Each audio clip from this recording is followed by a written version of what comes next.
প্রত্যেকটি ন্যায়সঙ্গত ব্যাপারে আমাদের সহযোগিতা সমর্থন থাকবে, কিন্তু দেশ এবং জাতির কোনো ক্ষতি হলে অবশ্যই আমরা প্রতিবাদ করব।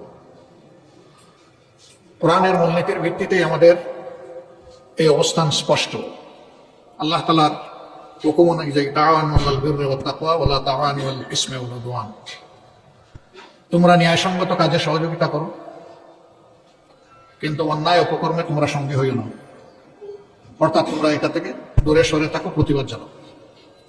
তো এই মূলনীতির ভিত্তিতে এই সংসদে আমাদের কার্যক্রম ইনশাআল্লাহ পরিচালিত হবে।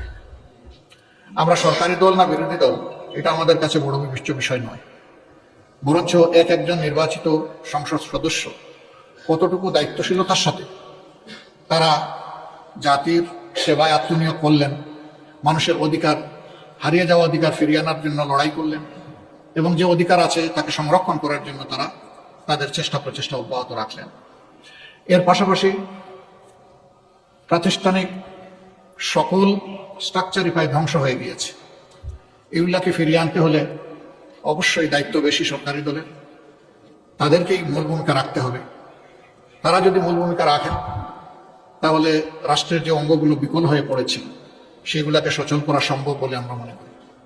বিচার বিভাগ থেকে শুরু করে সর্বত্র ভয়াবহ বিশৃঙ্খলা তৈরি হয়ে গিয়েছে, এই জায়গাগুলোকে অবশ্যই পরিচ্ছন্ন করতে হবে। আমরা দায়িত্বশীল বিরোধী দল হিসাবে আমরা জনগণের সাথেই থাকবো ইনশাআল্লাহ। জনস্বার্থ সংরক্ষণ, দেশের স্বার্থ সংরক্ষণ হবে আমাদের মূল দায়িত্ব। এদিকে আমরা সজাগ দৃষ্টি রেখেই জাতির পাশে থেকে আমরা দায়িত্ব পালন করব। সংসদে একটি কার্যকর এবং গঠনমূলক বিরোধী দল হিসাবে দুনিয়ার সভ্য দেশগুলো যেভাবে দায়িত্ব পালন করে, আমরা সেই কালচারটা, সেই সংস্কৃতিটা সংসদে আমরা দেখতে চাই। সংসদের দুইটা অঙ্গ, একটা সরকারি দল আর একটা থাকবে বিরোধী দল, এটাই স্বাভাবিক। বিরোধী দল যেন তার ন্যায্য অধিকার, সংসদে কথা বলার অধিকার পায়, সেটা আমরা আশা করি। নতুন সরকারের দায়িত্ব যারাই নেবেন, দায়িত্ব নেওয়ার পরে আমরা আমাদের দিক থেকে নৈতিক দায়িত্ব পালন করবো ইনশাআল্লাহ। আমরা তাদেরকে আশ্বস্ত করব, দেশ এবং জাতির স্বার্থে আপনাদের পাশে আছি, আমরা হাতে হাত রেখে কাজ করব। স্বার্থ বিঘ্নিত হলে আমরা আমাদের দায়িত্ব পালন করব। এই পাহারাদারের মধ্য দিয়ে একটা জাতিকে আমরা কাঙ্ক্ষিত গণতন্ত্রের রাস্তায় উঠাতে পারবো বলে আমরা আশাবাদী। আমরা আশাবাদী থাকতে চাই এবং আমরা ইতিবাচক দৃষ্টিভঙ্গি পোষণ করতে চাই।